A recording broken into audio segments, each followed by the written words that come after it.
Ari and I stare at the sun. Zach washes a bike. And we ride across America on two American icons. Hey, and welcome to On Two Wheels. This time around, Zach and I are in the middle of nowhere, Wyoming. That has a name. Say the name. Yeah, Lost Hills. Population 4. Lost Springs. The point is, Sorry. not a whole lot of people around, Yeah. but there's an eclipse happening, and there's about to be a lot more people. I mean, tens of thousands of people are coming in from around the country to central Wyoming to watch the solar eclipse because this is the best spot to do it from. It's also possible that people are very excited about On Two Wheels having an Indian Chieftain Dark Horse and Harley-Davidson's 2018 Street Glide Special. We're riding all the way back to Los Angeles, and if we're going to ride across the heartland, the prairie of America, we figured there are no two better bikes than those two hot slices of American iron. Yeah, so riding home to Los Angeles. Is there a train? It's a train across the heartland. Wouldn't Look you how know it? American this is. Quick, finish the outro. Say the Pledge of Allegiance. Quick, finish. We got to go. Yeah, we're riding back to Los Angeles, but we got the eclipse to see. It happens in 2 hours, so we got to get ourselves in position. Woo!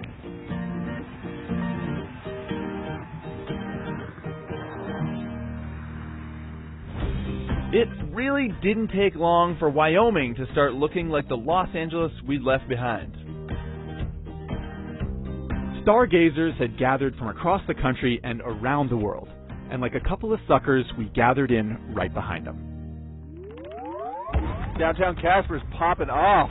Yeah, it's just a complete mess compared to old Lost Springs. You can say that. The population is supposed to double because of the eclipse. Like that many people are flowing in here. It definitely seems like more than the infrastructure can hold. That's for sure. There are a lot of people around. Yep. Well, I'm not a fan of crowds. You are not. I'm not a fan of crowds, and I don't really feel like being in the city is, such a great place to watch an eclipse from. The good news about Wyoming is it's never hard to find open country, so I think if we just point towards the horizon, we can get there pretty quick. Let's do it. Boogieing out of Casper meant some creative line choices and maybe bending local traffic laws in the process. But once we motored out of the mess of downtown, we headed for the nearby hills, where a few bike-friendly locals had told us we'd find the best view in town.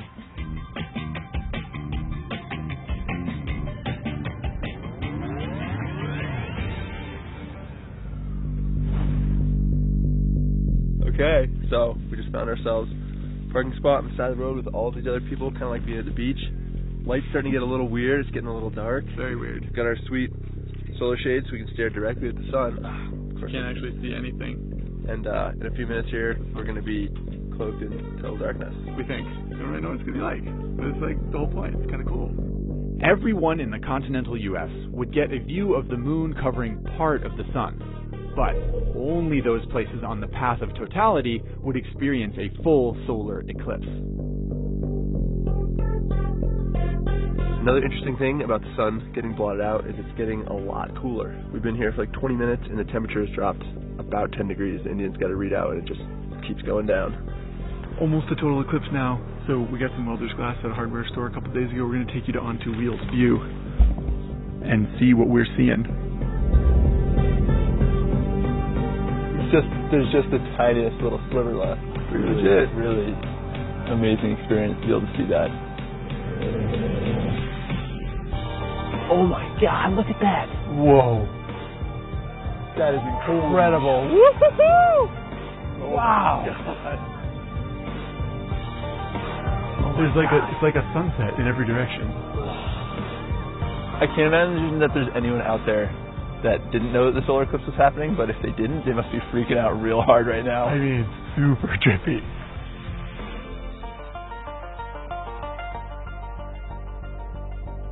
And there's light again. So there is. So weird. Right, On Two Wheels. We got to see it. We got to see total eclipse on the path of totality in Wyoming. It's a pretty awesome way to kick off a road trip. Yeah. First time in 40 years in the continental U.S. or whatever. That's pretty cool. We're hardly the only people to have come here, and we're hardly the only people who have to get out of here. So it's liable to be pretty chaotic. Step 1, when departing a total solar eclipse, merge with a sea of fleeing tourist traffic. Step 2, momentarily wonder if you're going in the right direction. mean, where did everybody go? Step 3, hit a huge wall of traffic and contemplate your insignificance in this world. I did think at one point maybe everyone had come to Wyoming to see On Two Wheels with these two bikes, but now that no one's getting out of our way, and based on the guy that yelled asshole at us when we tried to merge, yeah, he's not happy. no, everyone's really frustrated. Yeah, so I will admit that people are probably here to see the eclipse instead of these two bikes and us. But in any case, we are stuck in traffic. On Two Wheels viewers, we hopefully will be free soon, because this is not the vision I had of cutting across the prairie on these sweet V-twin American motorcycles. So yeah, we're going to slog it, maybe do a time lapse or two, and we'll pick you guys up when we're on the open road.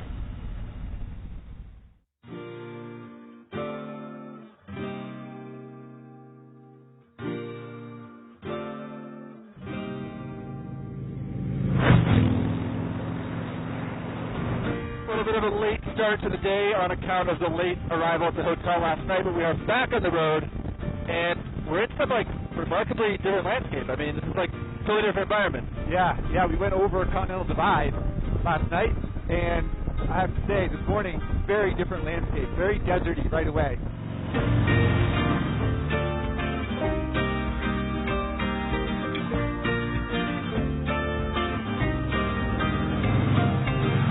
Now this is what we had in mind when we set off on this trip. Just a couple of friends, the wind in our faces, and the freedom of the open road in two awesome motorcycles.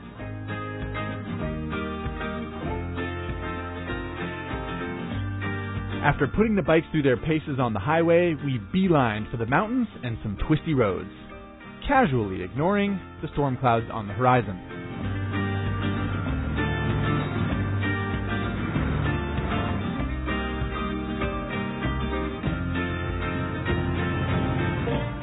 No surprise, the storm clouds did not ignore us. Sure enough, we hit some rain. Or, more accurately, the rain hit us, and it stung.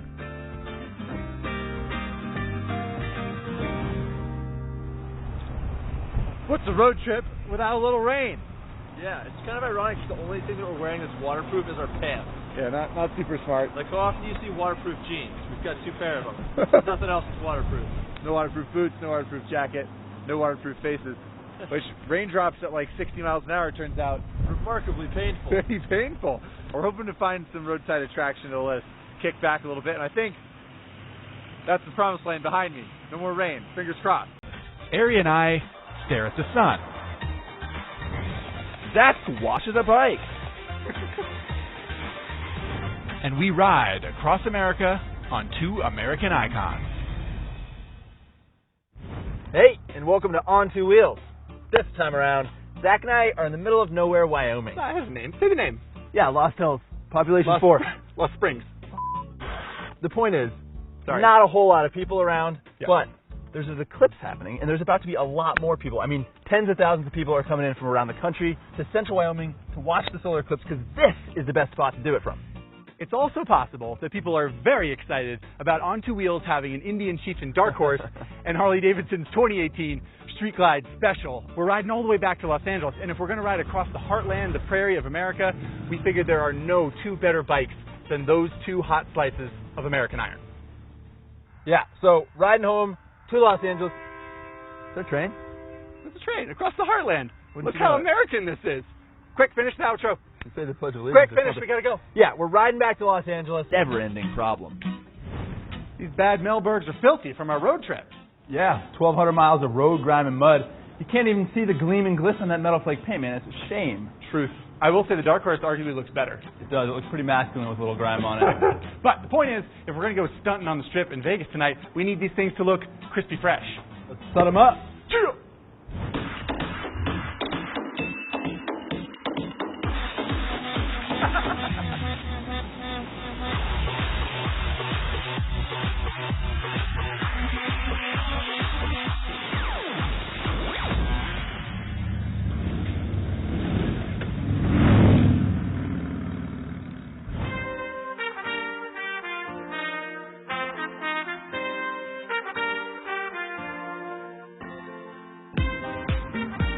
Dude, it has been a hell of a day. Whew. I mean, we have logged a ton of miles. We've crossed state lines. We've done tourist stuff. We've been cold in the rain. We've been freaking hot as hell in the desert. Dude, this bike is cooking my thighs. I've had a good time, but I am ready to get off of this thing. Yep, this is the point in every road trip where you're ready to be off the motorcycle, and these two bikes are no exception. But we're staying in Vegas tonight, man. You gotta cruise down the strip, especially on bikes like these, right? It's a pretty iconic experience. American v Twins on the Las Vegas Strip. Yeah. It's pretty rad. Totally. And these bikes are high on style. I think we can agree. Yeah, they're made for strutting. They're made for posturing. They're made for cruising like this and having people look at you and thinking you look cool. That's right. I wore my extra cool glasses just for the occasion. I do think, of the two, I like the way the Harley looks better. I like the Batwing fairing. I like the shape of the saddlebags. It's just very rakish. It's just a really handsome motorcycle. Yeah, it's nice, you know, if you're satisfied with the 107 cubic inches. I will say, while we're on the subject of style, I like the Indian engine. It really looks nice. It's super, super classic. It's the centerpiece of the bike, and it is bigger at 111 cubic inches. Yeah, it's bigger. Therefore, it is better. And this bike it's a little bit more swoopy. It's a little more aerodynamic. Does not have passenger accommodation. Dark Horse does ride alone. Dark Horse rides alone. And it's all blacked out, man. I got electric windscreen. I got electric locking saddlebags. This bike's got a lot of features. Yeah, I got to use the key to lock my saddlebags like a sucker. But I mean, a real bummer. All those features come at a price. This thing is $24,000. 24 grand? 24. That's amazing. Do you know why that's amazing? Because this bike is $29,000. Why? $2,000 for the paint. But even without the paint, if you get it in black, it's still $3,000 more than your bike. Well, that paint is stunning, but $3,000 is a big delta. You know what you could do with $3,000 in a city like Vegas? Ooh, that's a dangerous question. You can buy 136 of these super alcoholic, super large daiquiris. Or you could get one soft serve ice cream cone every day for the next 7 years. And being Las Vegas, you could also get a lot more.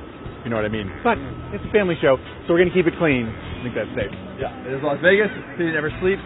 But we rode about 450 miles today, and it's 3 a.m., so we're going to kill these things and then get some rest ourselves.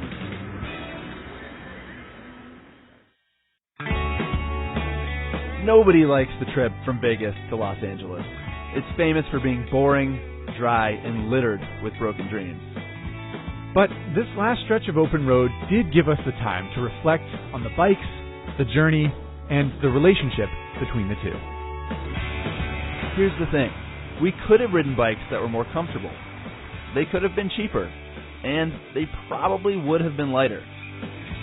But there's also something special and intangible about riding American motorcycles across America.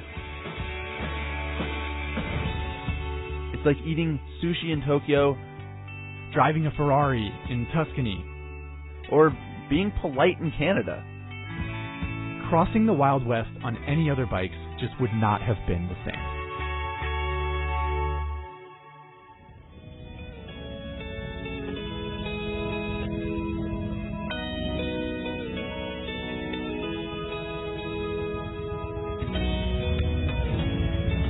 This is where I'm parking. Dude, parking these things is definitely the hardest part of riding them. Yeah. It's when they start to feel real heavy. Yep, absolutely. Well, shoot, man. We did it. Cass, Wyoming, back home to the Pacific Ocean. Almost all the way to the Pacific Ocean. I got to touch the sand. Okay. So that you know I'm that going to we watch did you it. touch the sand.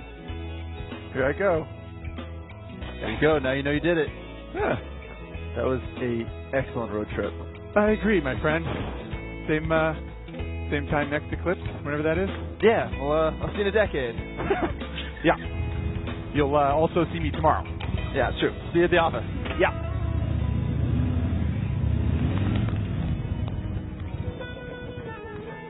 That rumble, these people probably think there's a thunderstorm coming. Do you want to rehearse? We were just going to wing it. These bad hogs are praying for a spray-in. These bad mother truckers are filthy. These bad Nellies are filthy. Okay, that's like how I talk. No, we have to be better. I know. It's always like, he's like, you used a weird word. And you're like, I know, I use weird words. Okay. Really start to notice these things are air-cooled when you start moving this slow. I'm trying to think of good things to say at the moment. And my testicles have been basting in sweat for 6 hours. I got the sweatiest grundle in Vegas. There's no doubt about it. I think there might be some doubt about it. I think there might be a certain individual who's been also sitting on hogs all day. With an equally sweaty grundle, we're grundle buddies. It smells like something's on fire. God, it's hot. It's hot. So hot. I'm getting off. Getting off his bike, folks, because it's hot. So hot. They keep telling us that they're making it run cooler. It's a lie.